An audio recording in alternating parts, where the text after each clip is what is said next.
From the floor of the CME Group, this is Danny Riley on today's Midday Update. Traders, I took a little bit of time, did a little retooling, and now we're back up and ready to go. Now I want to jump real quick into the Pitbull's Thursday, Friday low. As you know, we had this big sell-off in the S&P on Thursday.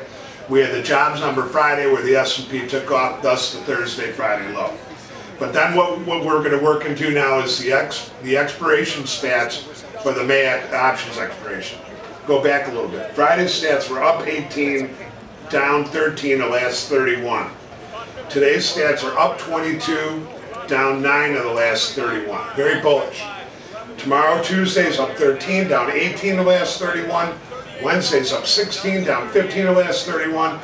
And then Thursday is up 17, down 14 the last 31. And expiration Friday is kind of flat, up 15, down 16 the last 31 occasions. Now, the reason I'm talking about this is that we had a little expansion of the range on the downside here last week. We took out those 2070 lows, and I think what's going to happen is we're going to have an expansion on the upside this week, and let me explain why. Of the 447 companies that have reported earnings in the S&P 500, 71% have reported above the mean. 46% of the companies reported in the S&P have reported sales above the mean.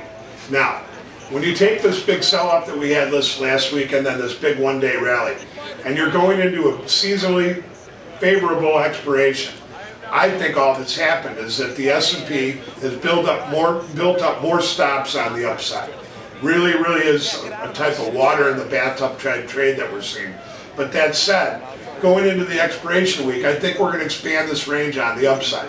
Now recently, the S&P just traded down through 21 even and is popping back up a little bit, but I think what we see, we'll get a little bit of back and fill price action throughout the week, and then we'll start to get back above 2110. And I think if we get above 2116.70, there's a very good chance that the S&P will trade up to 2126 and maybe even beyond up to 2130 level. You know, the other thing about this is Mondays tend to be a very low volume day in the S&P, and those low volumes tend to favor the upside. Now we'll see how that plays out going into the end of the day.